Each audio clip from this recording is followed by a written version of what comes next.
اور میں اس کے سامنے یہ بات واضح کرنا چاہ رہا ہوں کہ میں اس تحقیق کے بعد اس نتیجے پر کیسے پہنچا کہ یہ ایک انسان کے لیے ممکن ہے ہی نہیں. یہ کلام انسان کے لیے ممکن نہیں ہے. اب جو شروع سے بچپن والا دعویٰ میں سنتا آ رہا ہوں نا کہ یہ قرآن انسان کے لیے اس قسم کا کلام کہنا ممکن نہیں ہے، اس کی بنیاد تھی کہ مجھ سے بڑوں نے کہا ہے، میرے والدین نے کہا ہے، امام مسجد نے کہا ہے، میں نے بار بار یہ بات خطبوں میں سنی ہے، میں نے مان لی. میرے پاس اس کی اپنی کوئی ذاتی دلیل نہیں تھی، کسی کی سنی ہوئی بات میں نے مان لی. لیکن اگر میں صرف اسی بنیاد پر اس کا اعتماد کروں کہ ہاں اس کی مقابلے میں کوئی چیز ہو ہی نہیں سکتی، اور اس کا مجھے کوئی فرسٹ ہینڈ یعنی براہ راست کوئی تجربہ نہیں ہے، کوئی علم نہیں ہے، تو پھر میں کسی اور پہ اعتماد کر کے اپنے ایمان کا سہارا لیے ہوئے ہوں. قرآن بار بار کہہ رہا ہے افلا تعقلون، سوچتے کیوں نہیں، سوچتے کیوں نہیں، سوچتے کیوں نہیں، اور ہم کہہ رہے ہیں کسی اور نے سوچ لیا وہ ہمارے لیے کافی ہے.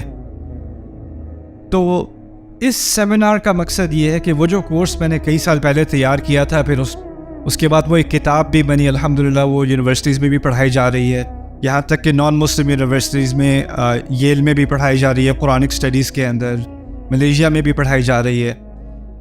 ان 10 دنوں میں اس کتاب کا خلاصہ آپ کے سامنے پیش کرنا چاہ رہا ہوں، اور اس ایک سوال کا ہم جواب ڈھونڈ رہے ہیں. میں اپنے لیے، میں آپ کے لیے بھی نہیں، میں صرف اپنے لیے اس ایک سوال کے جواب میں یہ بات پیش کر رہا ہوں. میرے نزدیک قرآن انسان کا کلام ہو ہی نہیں سکتا. کیوں نہیں؟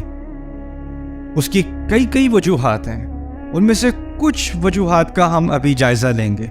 تو جو قرآن، جس کو اس کورس کا نام میں نے رکھا ہے آخری معجزہ، آپ کو پتہ ہوگا نا، تو یہ جو نام میں نے رکھا ہے نا، اس کے بارے میں 1-2 باتیں پہلے سمجھ لیں، پھر ہم اپنا کام آج کا شروع کرتے ہیں. ویسے ہم آج بیہائنڈ ہیں، میرا مقصد تھا آج فاتحہ کے بارے میں مکمل بات ہو جائے گی، مجھے نہیں لگتا کہ ہوگی، لیکن کوشش کریں گے انشاءاللہ. میں رش نہیں کروں گا، اگر زیادہ ٹائم چاہیے تو کل کر لیں گے، اگلے دن کر لیں گے انشاءاللہ، لیکن میں مٹیریل کو رش نہیں کرنا چاہ رہا. اب میں چاہتا ہوں کہ آرام سے ایک چیز کو آپ صحیح طرح سے سمجھیں، اس کے بارے میں سوال ہوں تو آپ کو سوال پوچھنے کا بھی موقع ملے. قرآن کے معجزے کے بارے میں ایک بات سمجھ لیں. اگر کوئی سمندر میں غوطہ لگاتا ہے، گہرائی میں اترتا ہے، وہاں اس کو موتی ملتا ہے یا کوئی خاص قسم کی مچھلی ملتی ہے، اور وہ نکال کے وہ لاتا ہے اور کہتا ہے یہ دیکھو میں نے کیا ڈھونڈا سمندر میں سے، اور وہ یہ دعویٰ کرے کہ اصل جو سمندر کا خزانہ ہے نا وہ میرے ہاتھ میں ہے، کیا اس کا دعویٰ صحیح ہوگا؟ سمندر بہت بڑی چیز ہے، آپ بہت چھوٹی چیز ہو. آپ جتنے بھی غوطے لگا لو، پوری زندگی غوطے لگاتے رہو، آپ کے پاس اتنے سے موتی آنے ہیں آپ کے ہاتھ میں، اور باقی کتنے لامعلوم خزانے پیچھے رہ گئے، نامعلوم خزانے آپ کو پتہ بھی نہیں، دنیا کو بھی نہیں پتہ. قرآن کی مثال اللہ تعالیٰ نے خود دی ہے ایک سمندر کی طرح کی، بلکہ ایک نہیں کئی سمندروں کی طرح. قل لو كان البحر مدادا لكلمات ربي لنفد البحر قبل ان تنفد كلمات ربي ولو جئنا بمثله مددا. کہہ دو کہ اگر میرے کلمات، میرے الفاظ سمندر کی طرح ہوتے. اس کی مثال دی اللہ تعالیٰ نے. اب سمندر کی مثال سے کیا فائدہ ہوا؟ ہم قرآن میں تدبر کرتے ہیں جیسے کوئی غوطہ لگانے والا سمندر میں غوطہ لگاتا ہے. اگر میں ساری زندگی سمندر کے اندر گزار دوں نا اپنی، تو میرے جسم پہ، پورے جسم پہ کچھ قطرے ہی لگے ہوں گے. میں نے پورے سمندر کا تجربہ نہیں کیا، اور میں گہرائی میں بھی اتر جاؤں تو میرے ہاتھ میں 1-2 موتی آنے ہیں، 5-6 آنے ہیں، 500 آ جانے ہیں، 1000 آ جانے ہیں. میں کبھی یہ دعویٰ نہیں کر سکتا کہ میرا پورے سمندر پر عبور ہے، یا میں پورے سمندر کا تجربہ کر چکا ہوں، اور اس میں جو خزانے تھے وہ میرے ہاتھ میں ہیں. یہ بھی ہو سکتا ہے کہ کوئی اور غوطہ لگائے، اس کو کوئی اور خزانہ ملے اور مجھے کوئی اور ملے، اور میں کہوں اصل خزانہ یہ ہے، اور وہ کہے اصل خزانہ یہ ہے. کس کی بات صحیح ہے؟ ایک طرح سے دونوں کی بات صحیح ہے، لیکن دونوں کی بات غلط بھی ہے. ایک خزانہ یہ ہے اور ایک خزانہ یہ ہے. یہ بھی ہو سکتا ہے کہ وہ میرے خزانے کو دیکھے، میرے موتی کو دیکھے کہ یہ تو بس صحیح ہے، لیکن اصل چیز یہ ہے، میرے نزدیک بہتر خزانہ یہ والا ہے. یہ بھی ممکن ہے، یہ عین ممکن ہے. اس سیمینار میں جن چیزوں کے بارے میں قرآن کے متعلق جو باتیں آپ کے سامنے پیش کروں گا، ان کا تعلق زیادہ تر 90% میرے نزدیک ایسی چیزوں سے ہے جو وقت کے ساتھ بدلیں گی نہیں.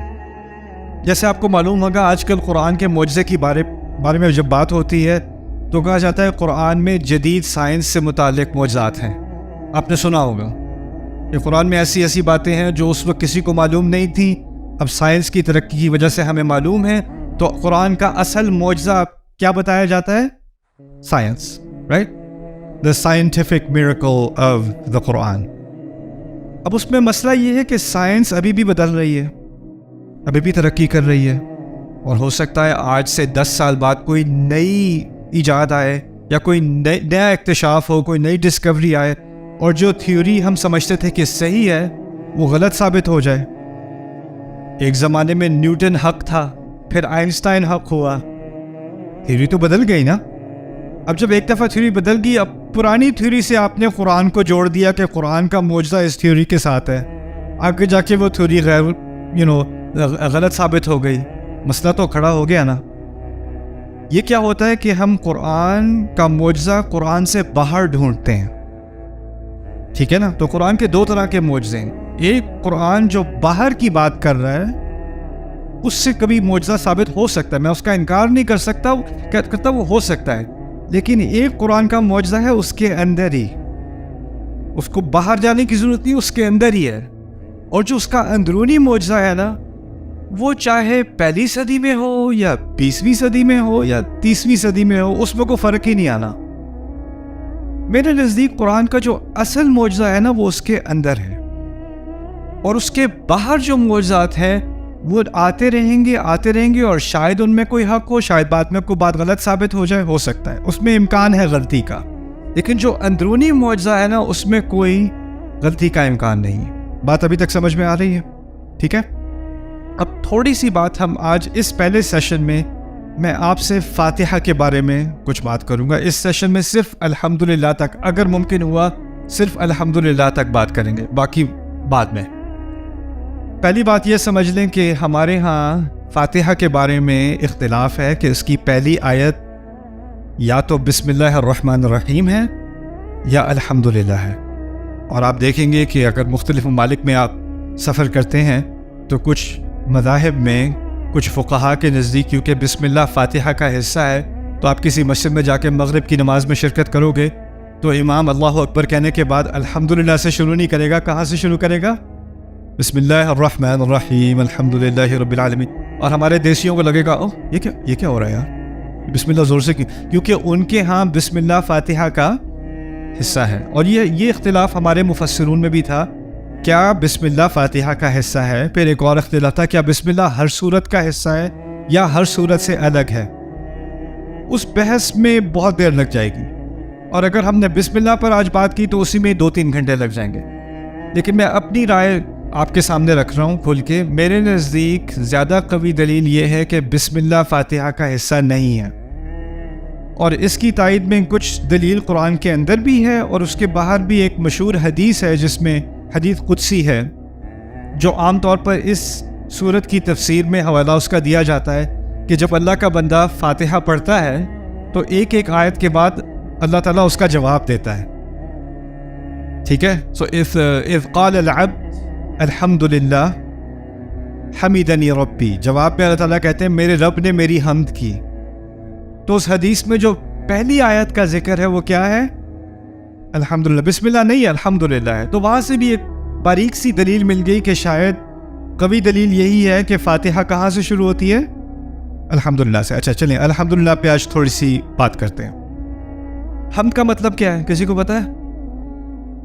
آپ لوگوں سے پوچھ رہا ہوں، کوئی ہاتھ اٹھانے کی ضرورت نہیں ہے. ڈیموکریسی.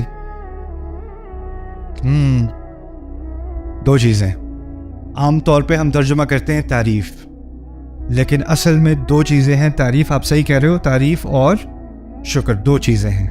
اچھا، عربی میں تعریف کے لیے لفظ ہے مدح.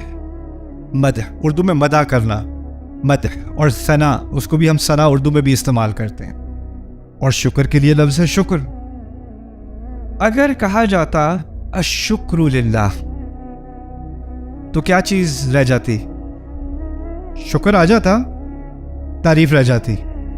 اگر کہا جاتا المدح للہ، الثناء للہ، اللہ کے لیے ثنا ہے، اللہ کے لیے تعریف ہے، اللہ کے لیے مدح ہے، کیا رہ جاتا؟ شکر رہ جاتا۔ لیکن اب ان دونوں کا فرق بھی تھوڑا سا سمجھ لیں، پھر آگے بات کرتے ہیں۔ دیکھیں، اگر آپ نے کسی کا خوبصورت گھر دیکھا چلتے چلتے، آپ کے بڑا خوبصورت گھر ہے، آپ نے شکر کیا، تعریف کی ہے؟ تعریف کی ہے۔